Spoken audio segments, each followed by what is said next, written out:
Milton Friedman, the most influential economist of the 20th century, once said that one must only travel to Hong Kong to see capitalism in action. The free market enables people to go into any industry they want, to trade with whomever they want, to buy in the cheapest market around the world, to sell in the dearest market around the world. But, most important of all, if they fail, they bear the cost. If they succeed, they get the benefit. And it's that atmosphere of incentive that has induced them to work, to adjust, to save, to produce a miracle. 我哋講中國受到呢個 Friedman 嗰個即係嗰個睇法個影響都好大嘅。中國喺呢30年以來，即係所謂人均實質產值嘅2008年等於1998年嘅大概11.5倍，呢個人類歷史上面係未發生過嘅。呢個愛沙尼亞嘅前總統咧阿馬拿咧就曾經分享嗰個嘅故事啊。佢唯一所認識嘅經濟學咧就係由佛利民嘅一本書Free to Choose 嗰度係啟發佢嘅。咁當時咧佢就用呢一套咧去搞好個國家經濟。咁事實上咧愛沙尼亞喺當時嚟講咧個經濟發展咧係即係非常之高速啊！大家好，歡迎收睇今集蘋果批，我係主持高明輝。已故嘅經濟學家佛利民 Milton Friedman， 佢同時亦都係一位著名嘅自由市場支持者。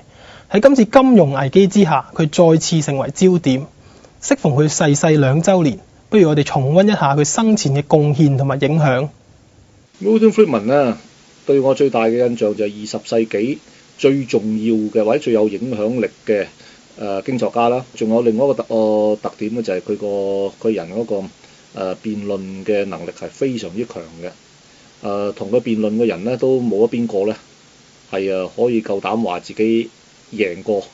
Friedman嘅。就算有人係咁講咧，通常咧都係佢自己輸咗，咁就呢個自己以為贏啫。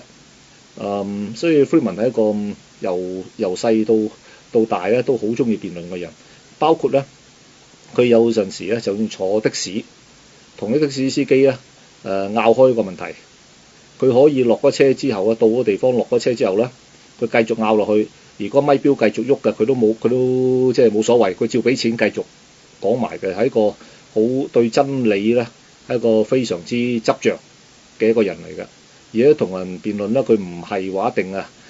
有個要好似貴族式嘅，淨係同啲咩好高級嘅人啊，或者好知識嘅人啊，佢咩社會階層唔同階層嘅人啊，佢都好有興趣啊，同人討論或者辯論嘅。如果係覺得你有啲嘢唔明咧，佢就一個解釋到俾你聽，到你明為止嘅。咁呢個特點唔係咁多人做得到嘅。最大印象就第一次睇佢本書就自由選擇Free to Choose 呢本即係咁經典嘅書啦，就係入面佢講到咧就係香港係20世紀自由主義嘅典範，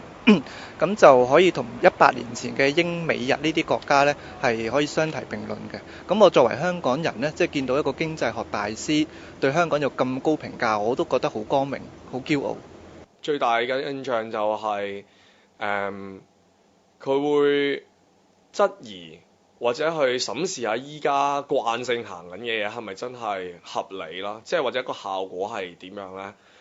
因為可能好多時我哋慣性譬如係譬如當時喺美國當兵係徵兵制嘅、強制嘅，唔係自願制嘅，或者譬如就到時今時今日仍然好多地方，香港嘅大部分學校主流都係政府去負責去營運嘅，去運作，去控制好多嘢。咁嗰啲係咪真係合理，或者嗰啲做出嚟嘅效果係咪真係最理想？咁佢會去即係有呢個勇氣去走出嚟，去同大家去討論咯。就算可能佢嘅結論係同個主流係有好大分別嘅，起碼當時嚟講，其實佢講嘅幾廿年前啦，即係我哋而家再講。都已經係因為好多嘢變咗主流，所以冇咁，所以其實冇乜難度㗎。但係佢嗰陣時就係有好大個嘅勇氣去做呢樣嘢。咁我諗呢個係印象係好深刻嘅。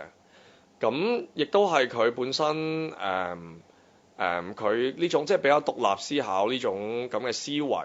係更加令即係我諗相信除咗我之外，好多睇嘅人覺得點解對佢著作咁深刻就係呢樣嘢咯。即係佢真係會咦？你諗下又好似唔係喎，你諗下，即係你不嬲冇乜點諗過，你仲以為啱嘅，其實你諗下又可能係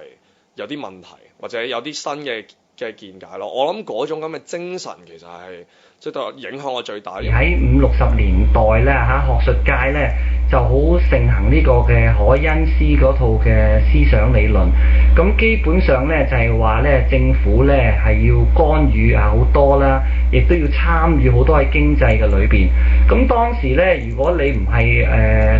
行呢一套咧喺學術界咧，基本上咧就係好難立足嘅。但係咧，佛利民咧，佢喺當年咧就可以話係力排眾議嚇，去重新講到咧，其實個市場咧嗰個嘅自由咧係對於個經濟發展嘅重要性。咁所以咧，當時嚟講就係